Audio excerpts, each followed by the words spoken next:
All right, we are live. So, guys, over on the YouTube, hello. This is Get Your News On with Ron. This is a show that I've been doing over on the Live Me streaming app for quite some time now. And we're still over there, but we're also doing it on YouTube today because I have a special guest, and we're going to be doing this on YouTube from now on, by the way. So, I guess, what is this? This is a show. This is literally the world's first viewer curated streaming news show. What does that mean? That means people tweet me articles at Ron Placone, and that's what makes the show. I don't have any articles pre-planned. I don't have any jokes pre-written.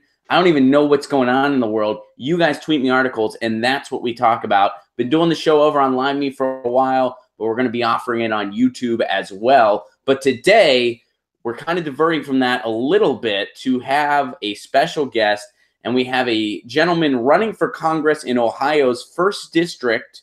And he came to prominence when he ran for the DNC chair. And what he did that I'll always love him for, he really stuck it to Tom Perez. For those of you, a lot of you guys already know this, Tom Perez is the chair of the DNC. He is incapable of answering a direct question. You could ask Tom what he had for breakfast in the morning. He would say, well, I think turkey sandwiches are a great lunch food. He can't answer a direct question unless his donors tell him what to say. He was asked a direct question on the debate stage that was something along the lines of, hey, did the DNC totally cheat? He couldn't answer it directly, but Sam did. I loved him for it. So, Sam, welcome to the broadcast. How are you, buddy? Oh, I'm doing great. Thanks for that introduction. I got to say, as far as that debate went, that was probably one of my favorite moments too. But looking forward to this. I can't believe this is the first one. I feel special. No, man, thanks for doing it, and thanks for playing along. And I know we were a little bit last minute getting the links out. I know your guy was getting nervous, so I apologize for that. But so let's see. We already got some questions for you. Let's see here. Can Sam see the chat? No, he cannot see the Live Me chat. But any questions you guys have for him over on Live Me, I will relay them to him. So ask away, guys. Ask some questions for him. I'll start out with this one, though, because this is the biggest one. One thing Sam is doing, for anybody not in the know, Sam is a progressive. He decided, instead of trying to play along with the Democrats, because he's been having a hard time getting traction there, like a lot of progressives have, pretty much all progressives have, he decided, instead of Dem exiting, he is going to Republic-enter. I don't even know if I said that right, but he's running as a Republican. Sam, unpack that for us. All right, so that is the long and short of it, though. I ran for the DNC chair. I spoke the things that needed to be said, right? I told them precisely what they were doing wrong, why they were losing supporters, and their eyes, the most important thing, donors, and why they were losing credibility in the eyes of voters. I told them exactly what they could do to fix it, why that was the right way to fix it, and what would happen if they did, and they didn't. After the fact, I tried still being a team player. I was like, hey, I'm happy to be an intern 3 months, throw me enough money to keep a roof over my head, and I'll be over there. And I'll even sit under Nancy Pelosi, Tom Perez. I don't care. I just wanted to learn the process because I intend to run for Congress. And even if we disagree on the way things are and the way things operate, that doesn't mean there isn't something to learn from each other, right? Because I believe in an exchange of information and knowledge. Well, you do that for about 6 months. I launch Our Voice. That finally starts gaining traction with the candidate directory in the app. And I announce my bid for Congress, and I get crickets. I show my willingness to work. I show my ability to get things done. I make my announcement for Congress, and crickets. And I try. I push forward. I'm like, okay, whatever. Maybe there's just some lack of communication. And no, this goes on for several months. I'm like, okay, I'm not going to spin my wheels here forever. I'm a veteran. I'm in Ohio, and as much as I don't like banking on this, I'm a white male, which benefits me far more in the Republican Party than it does in the Democratic Party. I'm like, I have all of these strengths in the opposite party. Why am I shooting myself in the foot? Why am I hobbling myself by trying to push for a party that doesn't even give a damn about me? And as I would find out later, there were DCCC and DNC insiders that basically said I was persona non grata anyway, and that me running as a Republican was just the I guess, the validation they were waiting for. And I said, you know what? Good. I'm looking forward to destroying whoever you throw against me, because quite frankly, my values, my platform has not changed since I started participating in politics, specifically last year, but even before that when I was in the military preparing for my run. So running for Republican it's not even that difficult of a transition for me. I said on the stage, I believe it was in Houston. No, Phoenix. I think it was Phoenix or Houston. I said, even if I were the chair, even if I got the spot, I am not naive enough to understand that we can't win everywhere as Democrats. We just can't. Like, that is just not going to happen. There's too much fear and anger and distrust of the party. Even as the Democratic chair, I would recommend that people run as Republicans in those areas where it is just impossible, like Mississippi, Alabama, well, most southern states, most western states, and the Rust Belt. It is so dominantly Republican, especially in rural communities, that it would be stupid. It would be a pointless waste of time to run as a Democrat. And I said that on that stage, and I'm living it now. And I'm running on the same platforms. And you know what? It's been working for me. The day I announced as a Republican, I got $500 in donations in just that 30-minute announcement. I got, I think, 200 or 300 followers in that same announcement. On Twitter and Facebook, I got another 100 or 200 as well. And when I knock on doors, people like what I have to say. And they listen to me because of that R next to my name. So you know what? It's a winning strategy. And it's not even one that I feel is platitudinal or trying to just reach voters in an insidious way. I'm talking to them at their level of understanding, which is what's been missing in politics. That's interesting, and we're going to get more into that. But first, I actually have a letter question for you that was submitted by Dem Socialist. By the way, for anyone just tuning in, welcome to Get Your News On with Ron. This is our first time having a guest on this streaming show, and we have guest Sam Ronan. And you guys can submit questions over on the Live Me app, but you don't get to see them. You just get to hear them over on the YouTube. You can see and hear both of us. So, pick your poison. But Dem Socialist wants to know, Sam, how about them Buckeyes in the Cotton Bowl?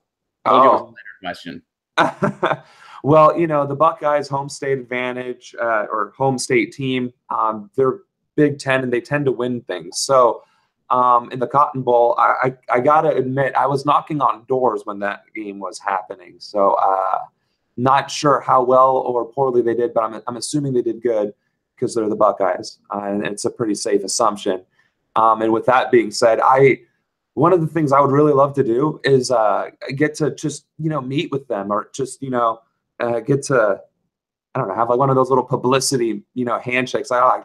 Congressman shakes hand of football team or something. I think that's really cool. And they're like, part of my district is Cincinnati. So you got the Reds and the Bengals and all that too. It's like the incumbent is making so many big mistakes by not just shaking. I mean, come on, you're the congressman of your district. You think you can't pull a couple strings and say, I got to meet the Bengals. Like, how cool is that, right? I mean, they're not the greatest football team, but it's still like, it's your district and it's a team. Why not? So that's how I would love to get to be more immersed in the Buckeyes and whatnot. All right. Dem Socialist appreciates your answer. He said, well said. So, so let me ask you this then. Getting back to policy, you're mentioning how you're knocking on doors. When you go and you knock on these doors, if you start talking policy with people, it's going to be obvious. I mean, I feel like neither of the political parties really know what they stand for. Why I think something like this is possible. But like, if you started, I mean, you're for single payer, you're for, living wages, you're for free college, to my understanding.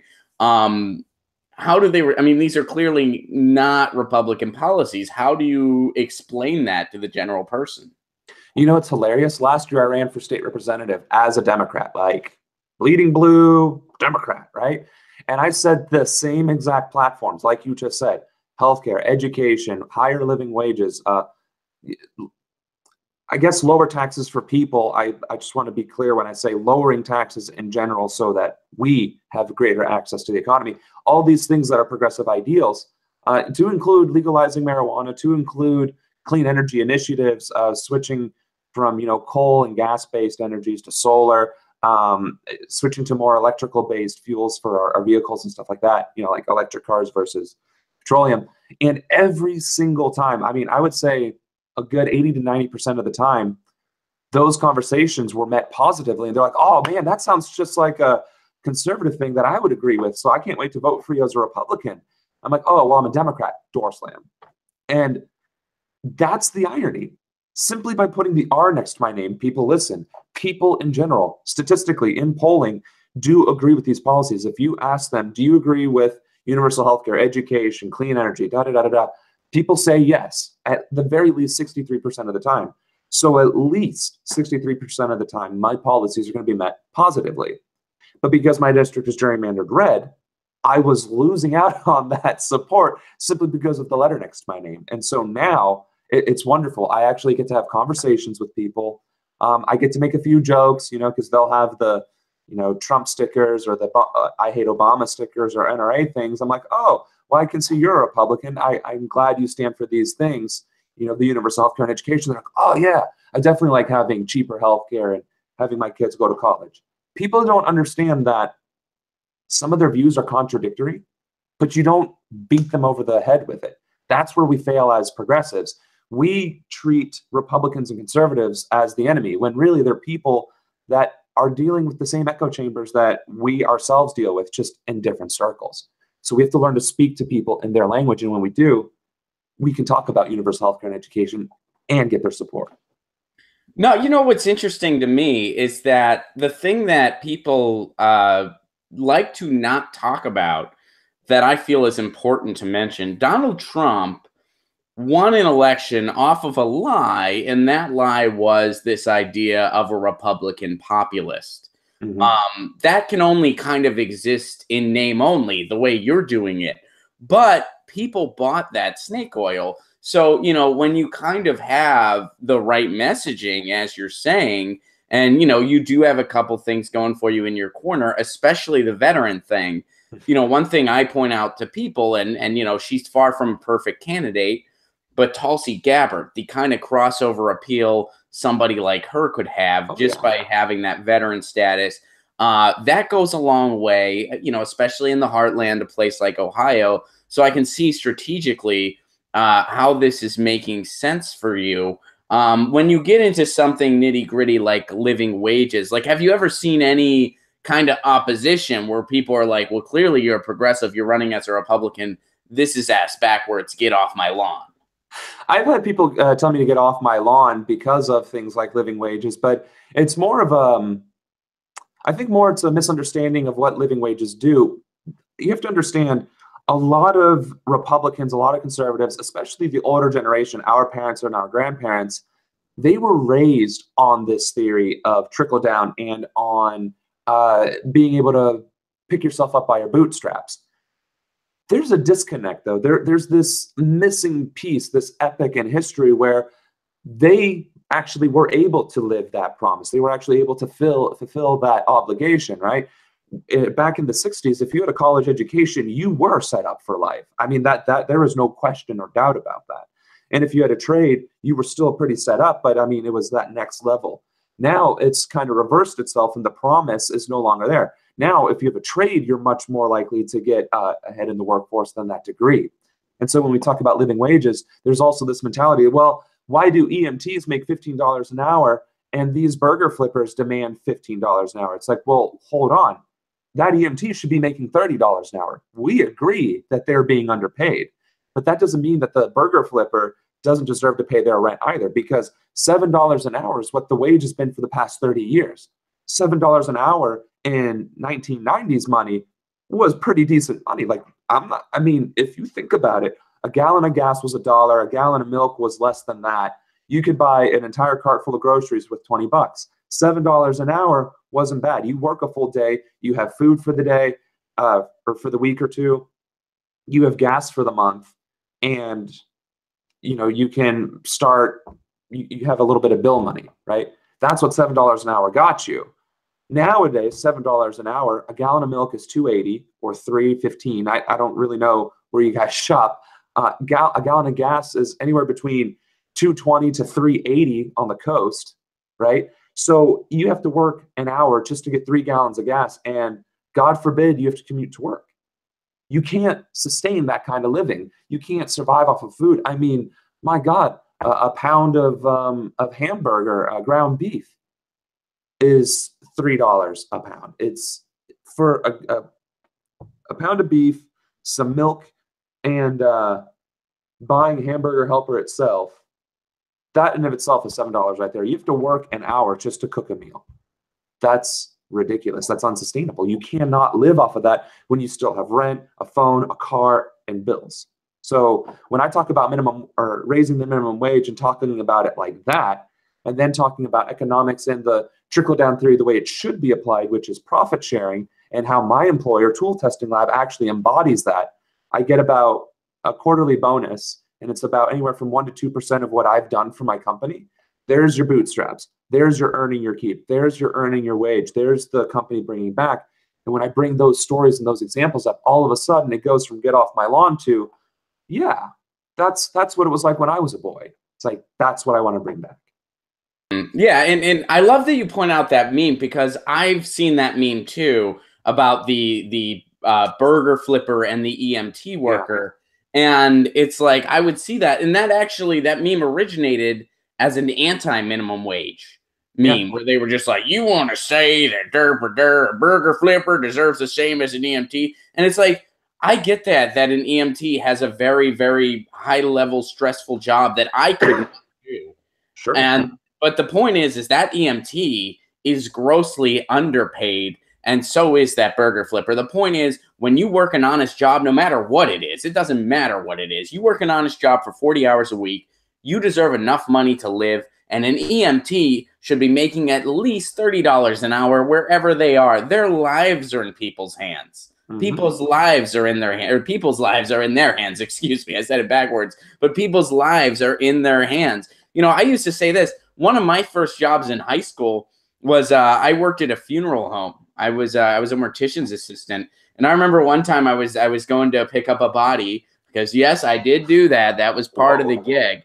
And I went to pick up a body, and it was from a hospital, and there were a bunch of EMTs hanging out there outside, and they were just like, man, I could not do what you do. And I was just like, you know that there's not a lot of pressure by the time they get to me, right? Like you got to keep them alive. Like I just got to, make sure they get to the funeral home safely. So we got some stuff going on in the chat here. Tadros pointed out that their first job was $5.15 an hour back in 2003. My first job was around that time too, Tadros, and I too was getting $5.15 an hour. So yeah, wages have not kept up with inflation at all in this country. I mean, there's statistics out there that had we'd probably be at about $20 or $22 an hour if wages kept up with inflation. Well, not just inflation, but also productivity. Productivity used to be on a scale like this. And then during the trickle down thing, it went like that. I mean, it wasn't even a slight, it was an immediate acute angle increase. It was ridiculous. You muted yourself.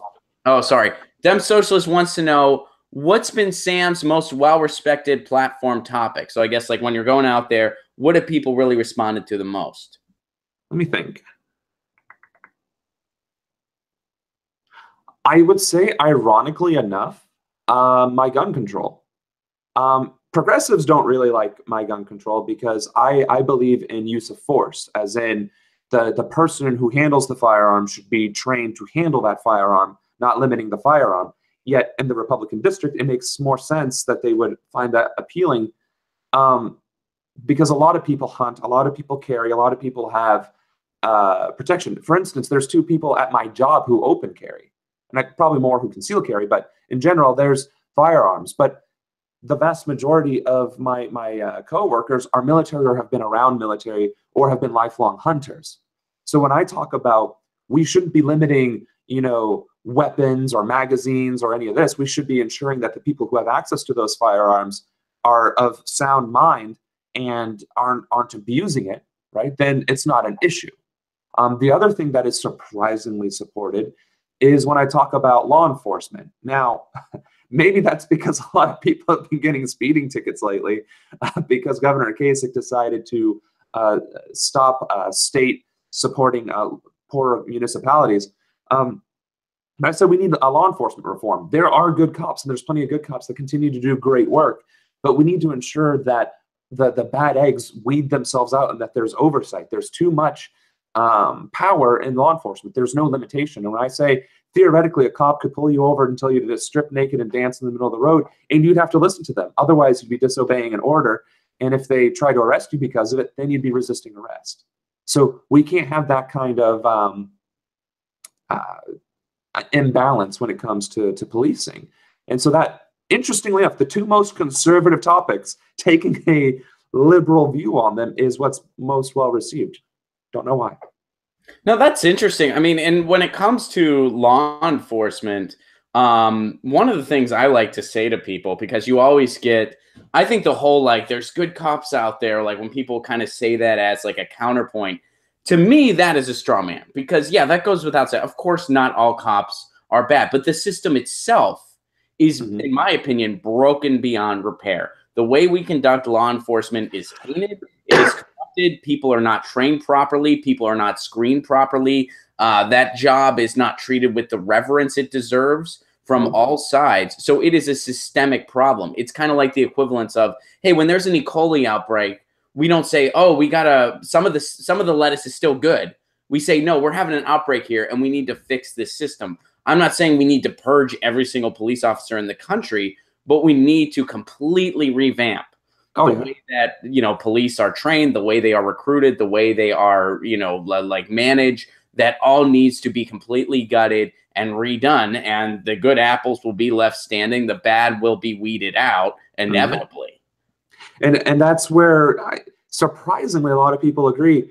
And, you know, it's funny because when you talk about healthcare, and I mean, I'm talking to 60, 70, 80-year-old people who balk at universal healthcare when you say those words, but then you talk about, well, aren't you on Medicaid? Aren't you on Medicare? Don't you get very low cost prescriptions? And they're like, well, yeah, your taxes pay for that. Well, they should, because I paid into it my entire life. It's like, yeah, that's what I'm talking about.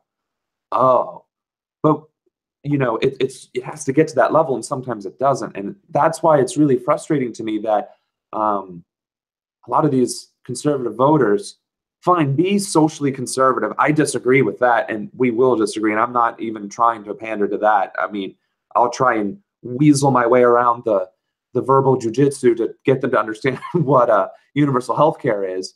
But if you're like, well, I don't think the gays should get married, it's like, well, I don't think you have the right to determine whether a gay person, a lesbian, a bisexual, a transsexual chooses to marry their partner. That's not your problem. That's not your decision in any way, form, or fashion. And we will have to agree to disagree on that, or you just won't support me. And that's usually how those conversations end. Well, it seems like if you take the libertarian kind of approach there, where it's just like, look, it's not government's business. Even if people kind of disagree with you, if they identify as a true conservative, they won't really be able to write that point off. They might be able to say, well, that's fair enough. And, you know, I don't think it would necessarily cost you support in most cases. So we got some stuff in the chat going on here. Tadros points out that over nearly 90 years, the minimum wage only went up a little bit. It's not a living wage. Excellent point. Screaming for change. And Sam, she's screaming. She's screaming for change. She really wants this change. And how bad does she want it? Well, she wants to phone bank for you, and she would love to know when she can start. Well, actually, and not to do this shameless plug right now, but on the website, www.ronanforcongress.com, there's a volunteer form. And if you click on the form, you can fill it out, and phone banking is one of the major options. And in case anybody else is listening and is interested, well, damn, he's in Ohio and I'm all the way not in Ohio.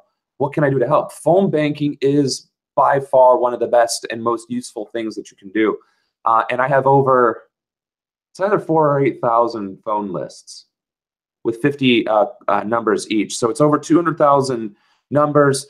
We're reading through which ones are old, which ones are new, because of course it's from Nation Builder. So sometimes the data isn't up to date.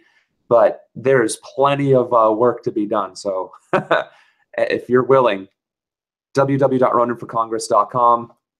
I probably /volunteer. All right, RonanForCongress.com. Get to it if that interests you. So, Dem Socialist wants to know, how do we convince good people to become cops these days?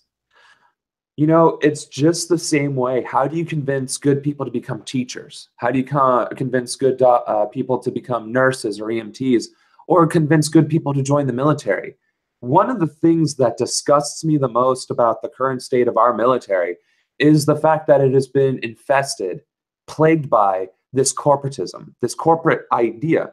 I'm sorry, but if your goal of joining the military is to get a guaranteed paycheck for 4 to 6 years, and benefits because you can't make it into the job market, you have no business being in the military, and the government and the economy and these businesses need to fix their problems because you're degrading the economy, you're degrading the military, and you're degrading the country as a whole by forcing people to do something they don't want to do. So how do you convince people to be, or good people to be cops? It's hard because there is such a huge stigma. And it all revolves back down to society. You can't affect change without victory, and you can't have victory without a certain amount of exposure. But you also have to have the willingness to work. And unfortunately, running for office, becoming an officer, joining the military, all these things require a certain level of effort and a certain level of commitment. You cannot run for office on a whim. You can't just put your name in a hat and they pick it. You have to get 50 to 150 signatures. You have to spend $10,000. You have to do X, Y, and Z to get on the ballot. That's usually preclusionary to most people. Same thing with being an officer. You have to spend 6 to 8 months going through their training, and there's no guarantee that you'll make it. And when you get the training, there's no guarantee that you'll get a good wage because guess what? Springboro PD might pay less than Franklin PD, which might pay significantly less than Cincinnati PD. But if you go to Cincinnati PD and you're one of the good guys and you get put on a beat, you're going to be arresting most likely college kids for getting high. Is that really the best use of your policing when there's a heroin epidemic? Oh, guess what? You get all sorts of calls that there's drug dealers in these areas that are heroin drug dealers. And you're like, all right, boss, let's go get them. It's like, no, we don't go there. What do you mean we don't go there? That's a trap house that is selling dirty drugs. Not to mention drugs in general, but dirty drugs on top of that. These people are actually causing deaths in our city. That's our job to prevent. No, it's really not. Our job is to sit on the highway. Just how do you convince them? It has to be with the reform first and getting people on board as a whole. As a society, we have to take a stand that this is unacceptable. And until that happens, it's going to be a very small incremental change. So here's another question from the stream, and then I want to get back on the topic of military. Has Sam tried reaching out to Justice Democrats or Our Revolution? I've reached out to both, and without, I don't say what I'm about to say negatively. I have been not considered by the Justice Democrats. And Our Revolution, I believe, is under the same tack, even though Nina Turner is a fellow Ohioan. I think with Our Revolution and Justice Democrats, there's a focus on Democrats, maybe. Although I think Our Revolution has endorsed a couple of Republicans. I don't know if because I went from here to here, it's a thing. But suffice to say, JD, BNC, and Our Revolution have chosen to not associate with me, although we're still trying to keep a foot in the door. Okay. So getting back to, you were bringing up military and how that kind of comes into what you do. One of the things that I see going on right now is really there's kind of two divides that I think go across party lines in all cases, which helps your approach. And that is like you have, the progressives and the libertarians that just use broad blanket terms, just for the sake of categorization. And they want to end the economy of war. They want to end all of our unnecessary interference overseas. They want to end the military industrial complex. They want to invest that money back home. One of the things actually taking care of the troops when they get home too. And they want to kind of, they want to just end the money party essentially. And that's something that you have libertarians and progressives that kind of walk toe to toe on. They really agree on that. Now, when it comes to issues like healthcare and living wages and even some social issues in some cases, we're not on the same page. But that is a huge thing that we have in common. So how do you kind of approach the messaging of, I am a veteran, the military was part of my life, I respect it. However, I want to end what's known as the military industrial complex. I don't want to put anybody in harm's way unless it is 1,000% necessary. And we're in 8 wars right now that aren't necessary. And this is something I feel strongly about that you should feel strongly about too. How do you kind of communicate that to a general person, especially somebody that may be from a place that's a little more red, that may associate that as being unpatriotic? Oh no, I love those conversations because I mean I've probably been beating that drum among the loudest. I mean, if I can toot my own horn, like I am a veteran. I was active duty. I volunteered to deploy to combat zones. I am a reservist. I'm still liable to go to combat zones, right? Um, I have no compunction about laying down my life for my country. But if you're going to spend my life, the weight of blood had damn well better be worth it, right? And so should the sacrifice of my brothers and sisters in arms as well. And when I put it into those terms, people are like, well, no. Have you served? And 90% of the time, the answer is no. It's like, okay. Second question, are you willing to fight in this war? Well, no. Why do you want us to be in this war? Because we got to show our strength, really. We are the most powerful country in the world and the wealthiest. Wouldn't economic might, by completely starving a nation of its resources, prove a greater superiority than just beating them while they're down? And then they start to, but no. If we need to curb stomp an enemy because they're committing acts of genocide, I'm 1,000% going to vote for it. But what we're doing is kicking North Korea while they're down. We're going into the Middle East and starting up a hornet's nest, throwing in weapons and money in the middle of the desert, hoping the good guys get it, while simultaneously funding the opposition party. We're in Africa, where that's just a mess. I mean, there's just very little, like, unless you're in Egypt, that's every other country in Africa is in a state of either an unrest or civil war. Like, why are we there? I mean, if we were there to stabilize, that's great. But the only way to stabilize is arguably to conquer. So here's the thing. If you want us in these 8 wars, voter person, you have to also be in support of the entire military, fighting the war the way it needs to be fought in order to be won, and to then basically colonize those countries as conquered nations, completely dismantle their military, completely dismantle their entire leadership structure, and rebuild it from scratch as a satellite of America so that there's actually stability and peace. And then they're like, I had no idea about any of that. It's like, you're right, because you don't understand the art of war. You can't just fight a war to slap somebody on the wrist. You have to fight a war for either conquest or destruction. There is no self-defense war on somebody else's behalf, because the second you enter into a conflict on somebody else's behalf, you become the enemy, period. If we got into it with North Korea, in fact, one of the examples I say is like North Korea. They have nuclear weapons. Why? Because economically they've been starved, so they're resorting to the only thing left that they can to make a meaningful impression in their region, which is creating nuclear weapons and being a threat to their neighbors. Whereas the United States could be the sole trader of goods with North Korea on the understanding that if these funds and if these goods do not get redistributed to the populace, that there will be either military or even more economic sanction. That's how you stop frivolous wars and conflict in regions. I mean, I know that a lot of people have a dislike for Obama, and some people like the things that he's done. I will give credit where credit is due. Obama used diplomacy and economic sanctions every chance he got. Now, did he put boots on the ground in Syria? Yes. But first, he did sanctions, and it devastated them. Did he put more troop presence in a region next to Russia? He did, after he starved Russia half to death and Russia started building up their military. He showed a willingness to be a deterrent. It's like, okay, fine.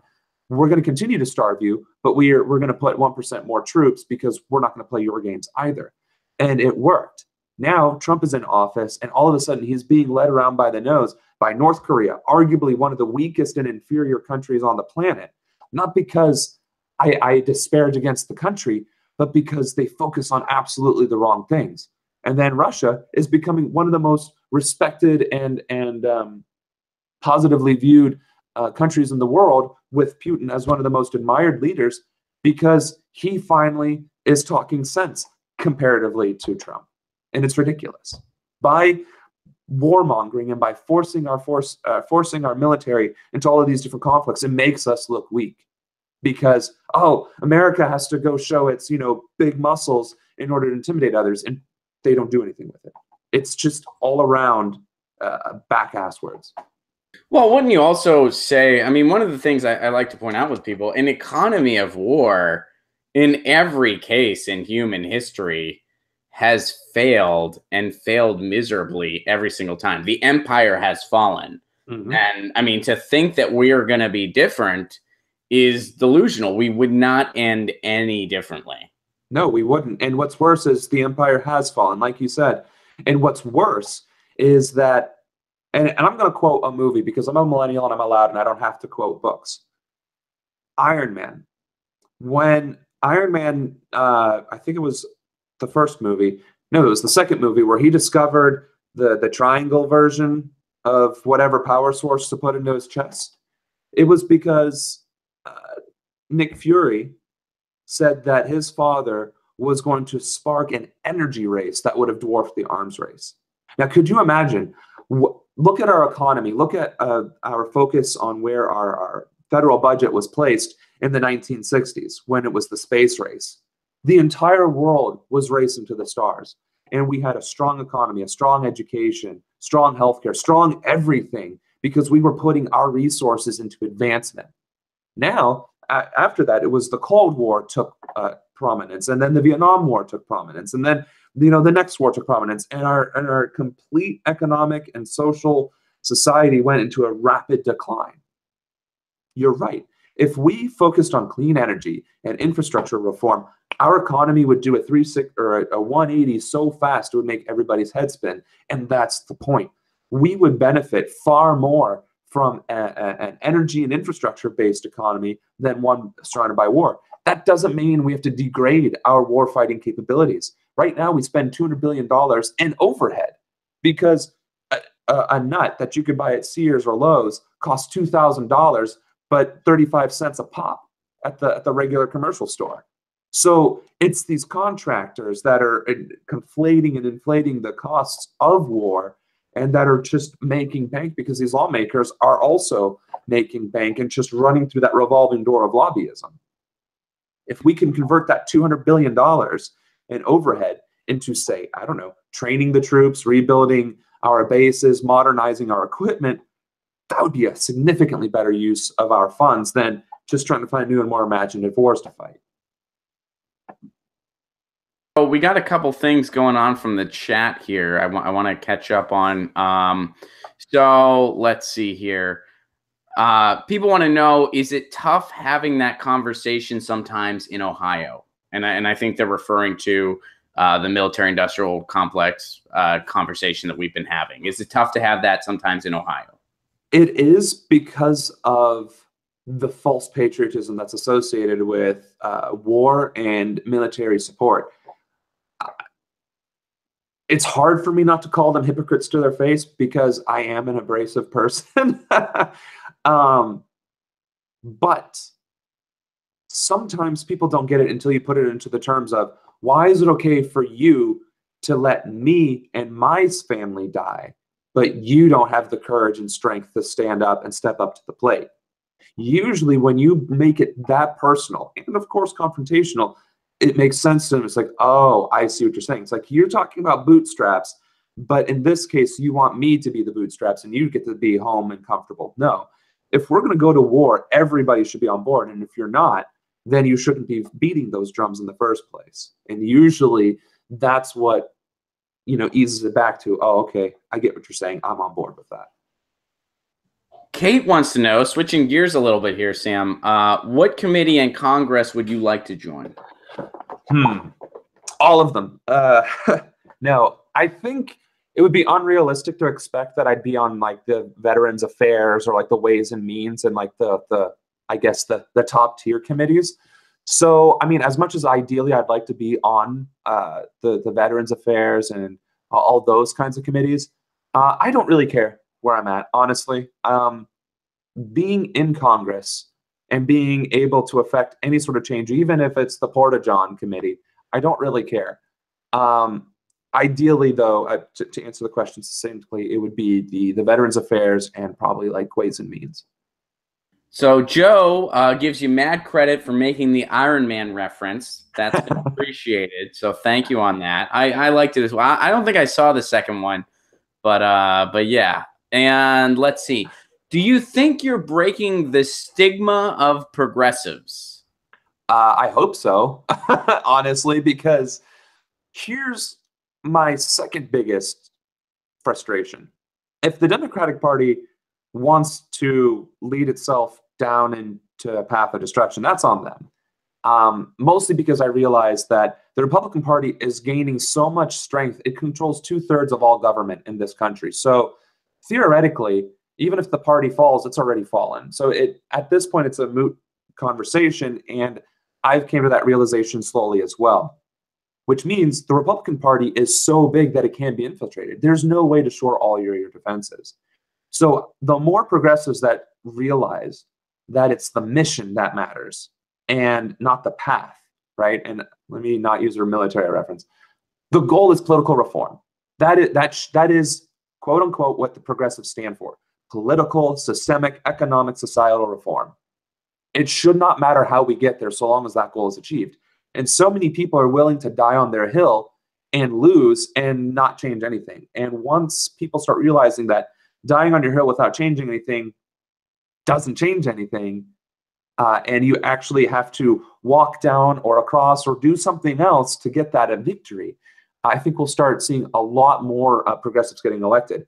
I think if you are in a gerrymandered district and you stick by your values and you stick by your platforms, whether they're as progressive or more or less than mine, as long as you're running under that gerrymandered primary, your chances of success go up by 50%.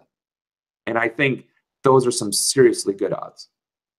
So Sam, we got a few more questions. I want to try to make sure I get to everybody. Oh yeah, sure. There's time. Sake wants to know, do you think that this strategy, I assume the one-year employee by Republican entering, do you think this strategy can be used for a third party? Yes, but not in every state. And most certainly not for every level of office. A third-party candidate in any state running for governor is significantly unlikely to win, even if you run as an independent. Senators, I would also say significantly unlikely. And I'm talking even if you're in California and Washington. Now, congressional candidates, that's where the possibility arises.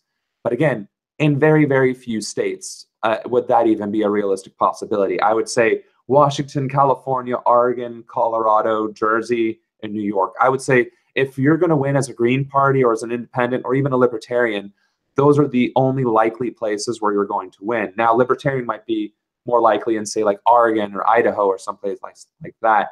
But in general, if you're going to win as an independent or third party and you don't either A, have a bunch of resources, or B, a lot of support in your community, you simply will not win. And in the case of the Rust Belt states and most of the South, you're not going to be able to be taken seriously as a third party or even an independent. The Green Party courted me very, very hard. I mean, like they're like, dude, we got this, that, and the other. And I'm like, that's wonderful. And if I was in California or New Jersey, I would take you up on it. But in the state of Ohio, we will be lucky to get 3% of the vote, no matter who it is who runs. Jill Stein herself could fly herself over to the state of Ohio and run as a Green Party congresswoman and still lose dismally. You know what I'm saying? So it's possible to do, not everywhere though. So, congressional budget. Tadros wants to know, what changes do you want to see? Oh my goodness. So I don't remember if this is on my website, like the congressional campaign website, but if you go to www.samronan.org and you go to the platforms tab and you scroll down to economics and economic waste, I have Excel spreadsheets. I love Excel spreadsheets. I love charts. I love numbers. I love love it. First of all, cannabis, hemp, legalization. It's not about getting high. It's not the recreational use marijuana. At best, recreational use marijuana, if it were legalized across the country and taxed at 20%, would generate $80 billion, which I say dismissively, $80 billion could fund universal education, just to put it in a context. But hemp, I don't know if people realize that hemp is compared to corn in terms of its cost per bushel, its yield, and its ability to be grown. On top of the fact that hemp can be grown year-round, on top of the fact that hemp actually invigorates the nutrients of the soil, and it is very quick to grow, as in it grows in every 3 to 4 months. So a year-round crop that takes 1/3 of the year to grow, that actually sustains itself and the soil that it grows in, and that can be sold at the same cost and rate as corn, if it were taxed also at 20% and it used 10% of the, and I'm getting into numbers here, but to put it into context, if we use 10% of all farmland for hemp and 90% of that for hemp and 10% for recreational use, we would be sitting on $1.5 trillion per harvest. $1.5 trillion. 1,500,000,000 dollars. That's an insane amount of money. That's enough to cover healthcare at cost. That's enough to significantly get started on an infrastructure plan. And I'm not talking over the course of 10 years. I'm not talking over the course of 100 years. I'm talking per harvest, $1.5 trillion. That's the kind of budget I want. One that focuses on hemp, bringing back America's #1 cash crop, focusing on an energy-based economy, raising our minimum wage, setting wage caps, and lowering the tax bracket for the middle class. So actually, the one positive thing in this tax reform that did occur is that overall the tax brackets went down, and the lowest two are significantly closer together, meaning it used to be 15 and 28. Now it's 12 and 17, I think. That is a huge bonus, but all that other crap got added to it to ruin it. Get rid of all the other crap, leave the low tax brackets, keep the doubling of the personal discount or the personal deduction, add wage caps, enforce profit sharing, our economy skyrockets, period. So interestingly enough, somebody actually asked if you were talking legal cannabis with people, and I think you kind of answered that. There's a couple questions that are kind of similar, so I'll kind of condense them. How do you think the progressives will do in 2018? Will we see a progressive wave? Also, could progressives form a coalition? Why don't you kind of just take those as one? So the first question or part of it is, could progressives win? Sure. Do I think they're going to win? Are we going to see a progressive wave? No. And that's because the third part of that question, what about progressive coalitions? They seemingly don't seem to want to come to fruition. And I will be the negative Nancy on this because it has been the bane of my efforts since the DNC chair race and indicative of the Justice Democrats, the brand new Congress, and our evolution not supporting me and people like me. One, it goes back to the thing that people are willing to die on their hill for a principle rather than do what's necessary to win. That's the first reason why we're not building coalitions. Secondly, coalition building requires a willingness to work together, and I have seen very little of that. Unless you are 100% on board with the other group, it doesn't work. And then the second problem is people think, what's the word? Networking and collaboration are the same thing as getting work done. And it's simply not. And I will be the bad guy. And I'll say, you guys can have as many meetings and phone calls and conference calls and name drop as much as you want until you get work done. It's pointless. I have Jill Stein's phone number. I have Nina Turner's phone number. I got Jimmy Dore. I got you. I have all of these people on this phone right now. And I could just be like, oh, yeah, I got. Unless they're willing to work with me, it's useless. I may as well not have their number. And unless they're willing to work together, it's also useless because Jill Stein is the de facto leader of the Green Party. Nina Turner's the de facto, well, could potentially be the de facto leader of the progressive movement because our revolution is in all 50 states and in many counties, right? If those two work together, one, the Green Party would skyrocket and the progressive movement would have an actual resource base to tack into. None of those things are happening. Justice Democrats is limiting itself to Democrats. Okay, but also only 50 people. Not okay. Brand new Congress, again, limiting itself. There's too much potential that is being underutilized. On top of the infighting, I cannot count on one hand. I can't count on both hands and on both feet how many arguments and how many petty squabbles I see on social media, in the news, between prominent progressive networks. So until we can collectively get our heads out of our ass and work together, we're going to continue to suffer. And the only victories that are going to occur are from those that consolidate and build their own base, which is counterproductive because we need to find that way to work together. Now, that being all said, clause retracted. There are tools at our disposal.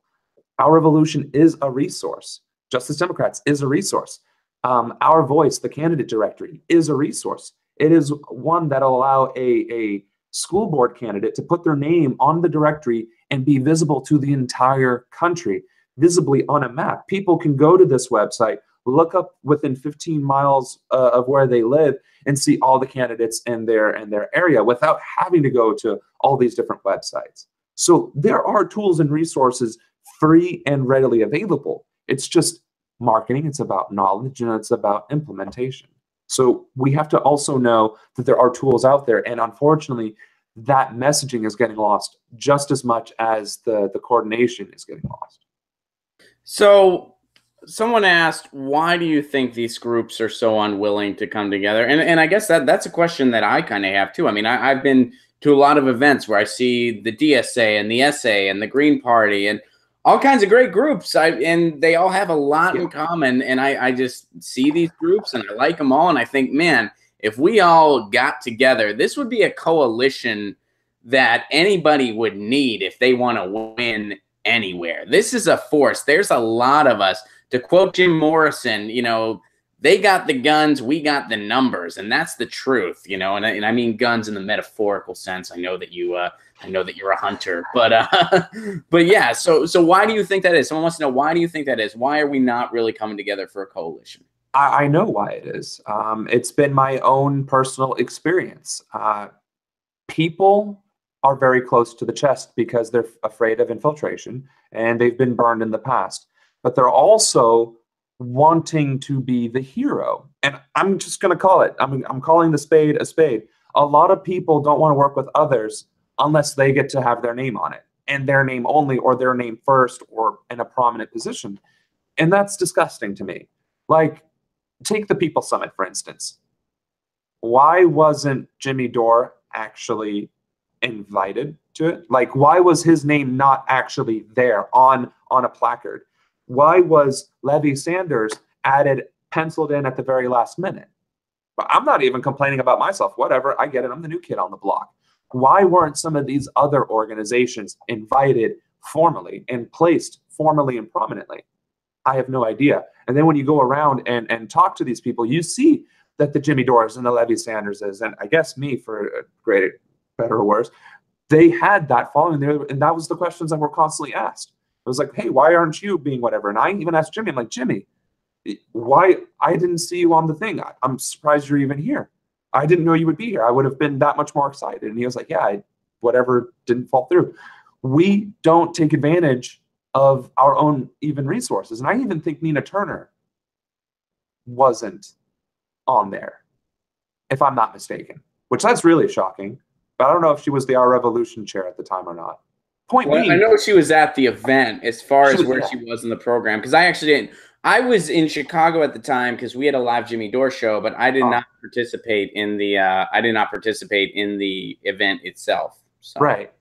But what I'm saying is, yeah, I don't remember if she was in the program or not, and that in of itself is telling, right? The only star, actually, Jill Stein wasn't in there too, and you would think Bernie, Jill, Tulsi, like that. If you're going to talk about progressives, you need to have the big three, right? But anyway, that's the reason why it's an unwillingness, it's an ego. There is an ego involved, and it's a fear. Now, I get it. I might not be the best salesman. I might rub people the wrong way. That's cool. I'm working on it. I'm doing what I'm trying to do, right? But whenever I approached people with Our Voice, I said, hey, it's a way to combine our resources, combine our names, combine our whatever. I'm not taking anything from you. We're just putting it under this umbrella. People are like, well, no, I want my own umbrella because we're doing the same thing. It's like, but you're really not, because you're talking about building coalitions on the ground. I'm talking about creating a space where it's central so that we all have access to it. And they said, well, we need a decentralized leadership structure. It's like, give me any example in which a leaderless movement has been successful, where there has not been some sort of center point or some sort of foundation of base. You can say the civil rights movement, you can say the women's rights movement, women's suffrage, you can say any number of things, even the Vietnam War, peace efforts. You had MLK, you had Malcolm X, you had, great, I mentioned women's suffrage and I can't think. I want to say Susan B. Anthony, but I'm afraid that's wrong timeline. Suffice to say, though, you had leaders, you had prominent figures that were centered around. This is no different. We have Bernie Sanders, but Bernie is not taking the mantle. We got Tulsi. She's not taking the mantle. We got Tim Canova. He's up to his neck in corruption with the Florida politics, right? We don't have a leader, but we also don't have a core structure. Like Our Revolution could have been that home, but instead we got Our Revolution, Justice Democrats, Burning Congress, right? So Our Voice was designed solely with the express purpose of being that platform, that space where everybody can operate, whether you're Our Revolution's, Justice Democrat, Republican, Democrat, Independent, neither. It's just a place to put things, just like an exchange or a supermarket. All the things go here. You go to the store, you get whatever it is you want. Done. Until we get that mentality, it goes back to why do I think we're going to lose, or at least not win as well as we could, is because we aren't playing the game and the leaders aren't playing the game to win. It's the people like you and me, the boots on the ground, we're putting in the hours. We're knocking on those doors. We're sending those messages, getting the Facebook groups and the Twitters and this, that, and the other. We're doing the work. It's meeting a wall. And until that wall gets broken down and those leaders get replaced by people who are willing to push forward, we're all going to be very angry in 2018. Well, I mean, I can't really push back on that assessment. I feel ya. So this is kind of a weird way to end, but we're pretty much out of time, and I want to make sure that I honor everybody in the stream's questions. So Mohammed wanted to know, and unfortunately you got to do this quick, but what are some of your thoughts on Israel? And also, are either of us familiar about the earthquake that happened in Japan today? I can answer that for me. I am actually not. Those of you guys that are regulars on this stream, you know that Get Your News On with Ron is when I wake up and get my news for the first time. I don't look at the news before we do this stream. That's part of the fun of the stream. I'm seeing what's going on in the world for the first time when we do the stream. So this is my first time hearing about said earthquake. Sam's in a different time zone than I am. And Sam's not on comedian time like I am. So 10 a.m. is early morning for me. But Sam, it's a little later where he is. So Go ahead, Sam. I'll let you take over. Well, I also don't know anything about the earthquake, but it is indicative of a lot of the other geological inconsistencies that have been occurring, like the back-to-back Category 5 hurricanes that were the size of friggin' Montana hitting the coasts of America, and this winter hurricane blizzard of death storm that's hitting the East Coast right now. Having all these earthquakes in Japan is actually quite concerning. Now, my stance on Israel and Palestine, I took an extremely aggressive stance on it when the Jerusalem announcement was made. And I haven't walked it back, but I've highlighted it less because I am disgusted with the Trump administration causing needless conflict that did result in the deaths of two family members of my staff. I don't want to over politicize or over publicize that fact, but it's also why it is such a personal issue, because it was made personal. I think there needs to be a two-state solution. Do I think it's going to happen between Israel and Palestine? No, I don't. I think they don't want a two-state solution. And of course, Netanyahu is making it very apparent that he wants to wipe Palestine off the map.